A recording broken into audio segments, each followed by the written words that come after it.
बिस्मिल्लाहिर्रहमानिर्रहीम अस्सलामु अलैकुम वरहमतुल्लाहि वबरकातुहू। आज 20 जून 2025 है और आज दिन है जुम्मतुल मुबारक का।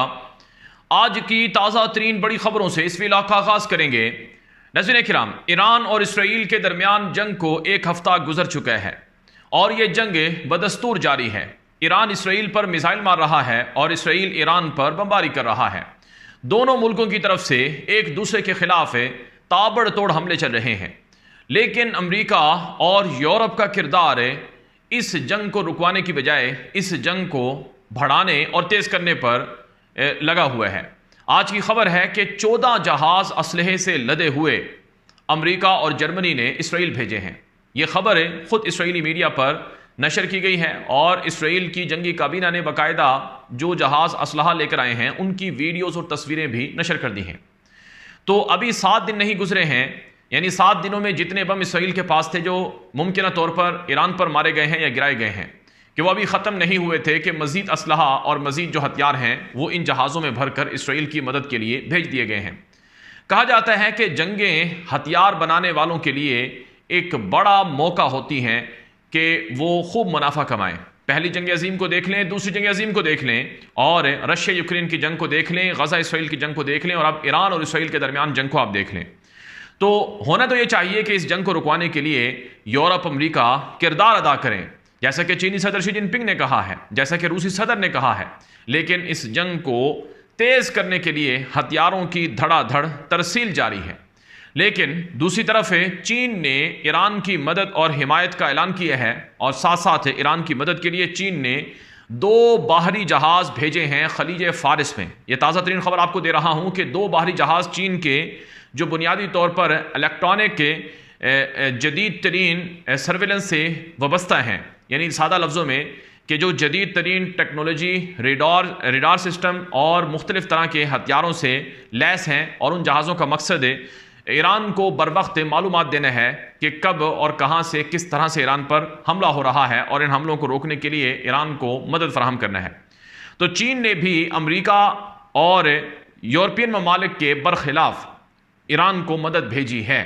चीन चूंकि ईरान को अपने लिए स्ट्रेटेजिक डेप्थ मानता है, सादा लफ्ज़ों में चीन के लिए ये ईरान बड़ा अहम है, क्योंकि चीन को पता है अगर आज ईरान पर अमेरिका और उनके इत्तेहादियों का कंट्रोल या कब्जा हो गया तो कल फिर अगला नंबर चीन का है। चीन का दिफा फिर कोई नहीं कर सकेगा।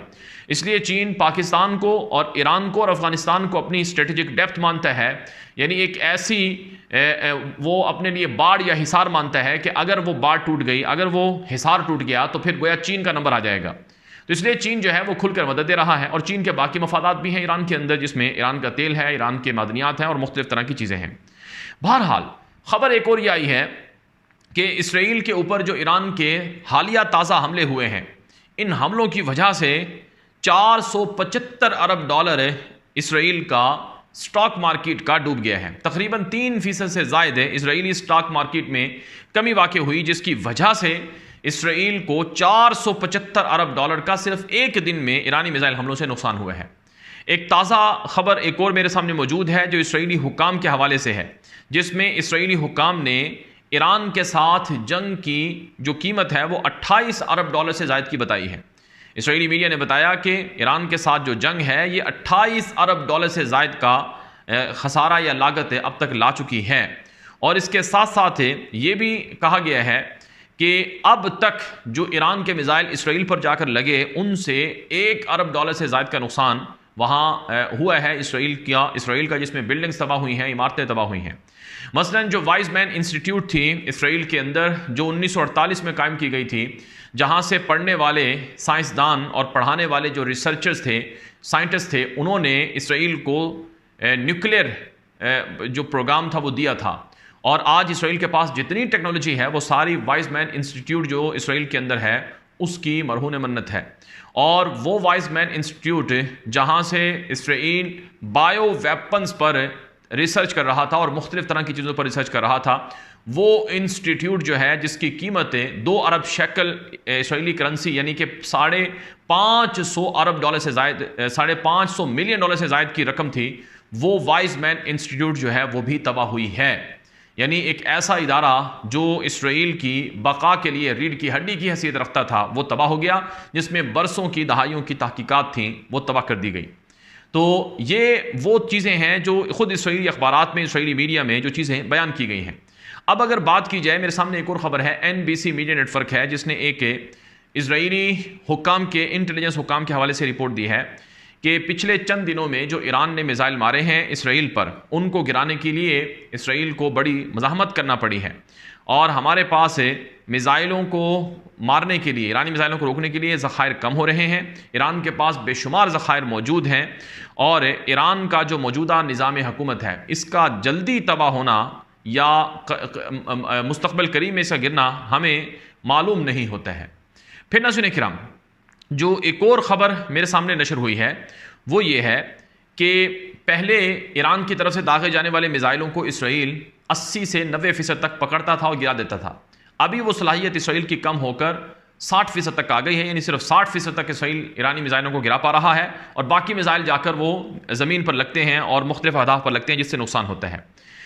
एक इसराइली न्यूज़ एजेंसी है कान, उसके ऊपर इसराइली वज़ीर आज़म का ताज़ा इंटरव्यू नशर हुआ है, जिसमें उसने कहा कि जब इसराइल को बनाया गया था तो उस मौके पर आलम अरब ने इसराइल के ख़िलाफ़ ऐलान जंग किया, लेकिन इसराइल ने अपने अरब दुश्मनों को धीरे धीरे ना सिर्फ ख़त्म कर दिया बल्कि उनको और उनकी वहदत को तोड़ दिया और आलम अरब में जो एक सफ़ थी उसको हमने रेज़ा रेज़ा कर दिया। ये नेतन्याहू का ताज़ा इंटरव्यू है जो कान न्यूज़ एजेंसी पर नशर हुआ है।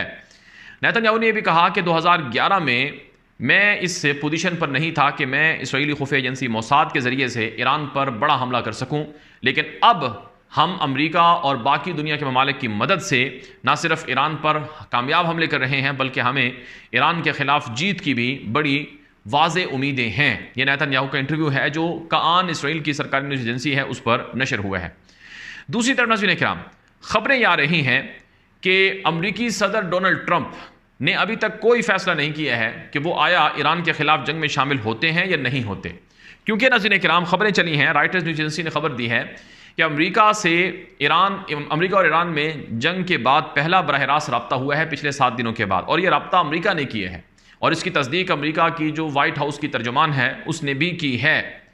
अब अमेरिकी सदर ट्रंप गरगट की तरह कैसे रंग बदलता है, आप ज़रा अमेरिकी सदर ट्रंप के जो ताज़ा तरीन पिछले एक हफ्ते के दौरान दिए गए बयानात हैं उनको ज़रा आप देख लें। पिछले एक हफ्ते में जो ट्रंप ने मुख्तलिफ तरह के बयानात देकर पैंतरे बदले हैं या गरगट की तरह रंग बदला है, वो कैसे है। ट्रंप ने कहा कि फ़ौरन तेहरान छोड़ दो। ट्रंप ने कहा कि मैंने ये मासूम लोगों की हिफाजत के लिए कहा है। ट्रंप ने कहा कि हमारा सब्र ख़त्म हो रहा है। ट्रंप ने कहा कि हम अपने फ़ौजियों को खोना नहीं चाहते हैं। ट्रंप ने कहा कि हम रहबर आला ईरान के सुप्रीम लीडर की पनाहगाह जानते हैं। ट्रंप ने यह भी कहा कि हम उसे अभी कत्ल नहीं करेंगे, यानी ईरानी सुप्रीम लीडर को।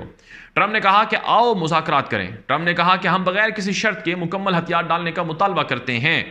ट्रंप ने कहा कि जुमेरात का दिन याद रखना, जो जुमेरात गुजर गई है। ट्रंप ने कहा कि अगले हफ्ते का इंतजार करो। ट्रंप ने कहा कि हम ईरान पर हमला करेंगे।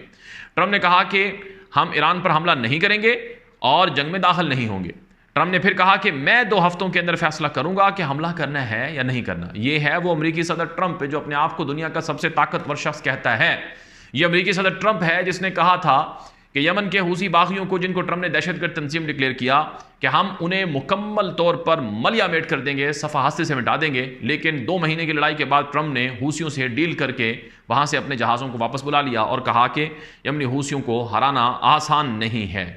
तो ये है अमेरिकी सदर ट्रंप। अभी तक अमेरिकी सदर ट्रंप ने कहा कि हमने फैसला नहीं किया है, क्योंकि वाइट हाउस की तर्जुमान का ताज़ा बयान है कि अगले 2 हफ्तों में ट्रंप फैसला करेंगे कि ईरान के साथ जंग में जाना है या नहीं जाना। लेकिन रूस ने और चीन ने खबरदार किया है कि अगर ईरान के ख़िलाफ़ जंग में ट्रंप उतरा और अमेरिका उतरा तो फिर चीन और रूस दोनों जो हैं वो खुलकर ईरान की मदद को आएंगे। प्यूटन का बयान है कि हम ईरान के लिए इंसानी इमदाद भेज रहे हैं, यानी वहाँ जो लोगों पर हमले होते हैं, ज़ख्मी होते हैं, वहाँ जो मसाइल हैं, जो ह्यूमैनिटेरियन क्राइसिस हो रहे हैं, उनमें ईरान को मदद दे रहे हैं। ये एक डिप्लोमेटिक बयान है, वरना सब जानते हैं कि पिछले 3.5 सालों से ईरान रशिया की मदद कर रहा है यूक्रेन के अगेंस्ट और नाटो के अगेंस्ट। तो ये बात सब जानते हैं कि रूस जो है वो ईरान की ये मदद कभी नहीं भूलेगा और इसी वजह से रूस जो है वो ईरान का एक स्ट्रेटेजिक एलाय है, यानी वो ईरान की हुकूमत को कभी गिरने नहीं देगा। पुतिन से पूछा गया कि ट्रंप और नेतन्याहू बार बार कह रहे हैं कि हम सुप्रीम लीडर अली खामनाई को मार देंगे, तो आप इस बारे में क्या कहते हैं? ट्रंप ने कहा कि मैंने भी ये बात सुनी है, ये बहुत बुरी बात है और इस हवाले से मैं कुछ और बात सुनना भी नहीं चाहता और मेरा नहीं ख्याल कि ऐसा हो सकता है और ना ही मैं इस पर कोई मशवरा करना चाहता हूँ, ये पुतिन ने कहा, जिसका वाज़ेह तौर मतलब ये था कि वो ईरान के सुप्रीम लीडर की भरपूर मदद और हिफाजत और ताउन जो है वो दे रहे हैं। तो इसलिए कहा गया कि ईरान जो है वो कोई इतना मामूली मुल्क नहीं है। 35 ट्रिलियन डॉलर 35 ट्रिलियन डॉलर से ज़ायद की मादनियात हैं ईरान के पास। ईरान दुनिया का रूस के बाद गैस पैदा करने वाला दूसरा बड़ा मुल्क है। ईरान दुनिया का चौथा बड़ा मुल्क है जो सऊदी अरब के बाद तेल पैदा करता है। ईरान दुनिया का टॉप 5 मुल्कों में से एक है जिसके पास सबसे ज़्यादा दुनिया की मादनियात मौजूद हैं। तो इतनी आसानी से ईरान को कैसे हराया जा सकता है? यही वजह है कि इसराइल के अंदर अब इसराइली अवाम कह रही है कि नेतन्याहू, तुमने जो ईरान के खिलाफ पंगा लेकर जंग शुरू की है, ये जंग तुम्हें बड़ी भारी पड़ेगी। अब नेतन्याहू ये कह रहा है कि हम इस जंग की कीमत अदा कर रहे हैं, हमने ये जंग जो लड़ी है ये अपने दिफा के लिए, अपने वजूद के लिए लड़ी है। अगर हम ये जंग नहीं लड़ेंगे तो फिर कैसे इसराइल का वजूद बरकरार रहेगा? अब नेतन्याहू ने अपने मुखालिफिन से, यानी जो मुखालिफ सियासी जमातें हैं, उनके लीडरों से मुलाकातें की हैं और उनसे मदद मांगी है कि इस मौके पर आप मेरे साथ मदद करें। तो नेतन्याहू अपने आप को जंग के ज़रिए से इक़्तिदार में बरकरार रखना चाहता है। जाहिर है अब नेतन्याहू ने जब से ईरान के साथ जंग शुरू की है तब से लेकर अब तक जो गज़ा के अंदर इसराइली यरगमाली हैं, कैदी हैं, उनके बारे में कोई बात ही नहीं कर रहा है, कोई एहतजाज ही नहीं कर सकता है। इसराइल के अंदर हर किसी को अपनी पड़ी हुई है और आलमी सतह पर भी गज़ा का जो इशू है वो बहुत पीछे हो गया है। तो ये वो सारी चीज़ें हैं, ये वो सारे हक़ाइक़ हैं जिससे ये बात मालूम होती है कि नेतन्याहू किस मकसद के लिए इस जंग को जारी रखे हुए है। दूसरी तरफ नाज़रीन किराम, जो इत्तलात हैं वो ये हैं कि अमेरिका से मदर ऑफ़ ऑल बम्स, यानी ऐसे बम जो तमाम बमों की माँ है, वो बम अमेरिका से इसराइल ख़ुद मांग रहा है या अमेरिका को उन बमों के इस्तेमाल करने का कह रहा है। इसके अलावा GBU-57 के नाम से एक और बम है जो ज़मीन को, पहाड़ों को, गारों को फाड़ देता है। बताया जाता है कि ये बम 61 मीटर ज़मीन के अंदर दाखिल होता है और फटता नहीं है, यानी ज़मीन के अंदर इतना गहरा घुस जाता है। और ये B-2 स्पिरिट जो जहाज़ हैं अमेरिका के, उनके ज़रिए से मारा जाता है। तो फोर्डो नामी जो एक न्यूक्लियर साइट है ईरान की, जो पहाड़ों के नीचे 300 फीट गहरी है, यानी तकरीबन कोई 100 मीटर से भी ज़्यादा गहरी है, तो उस जगह को अगर कोई बम दुनिया का तबाह कर सकता है तो वो अमेरिका का जो GBU-57 जो बंकर को तोड़ने वाले बम हैं वो कर सकते हैं। और इसी वजह से इसराइल बार बार कह रहा है कि अमेरिका, आप हमारे साथ इस जंग में शामिल हों, क्योंकि आपकी मदद के बगैर हम कहीं भी आगे नहीं बढ़ सकते हैं। अब देखना यह है कि अमेरिका ईरान के खिलाफ इसराइल की मदद कैसे करेगा या अमेरिका इस जंग को रुकवाने के लिए कोशिश करेगा।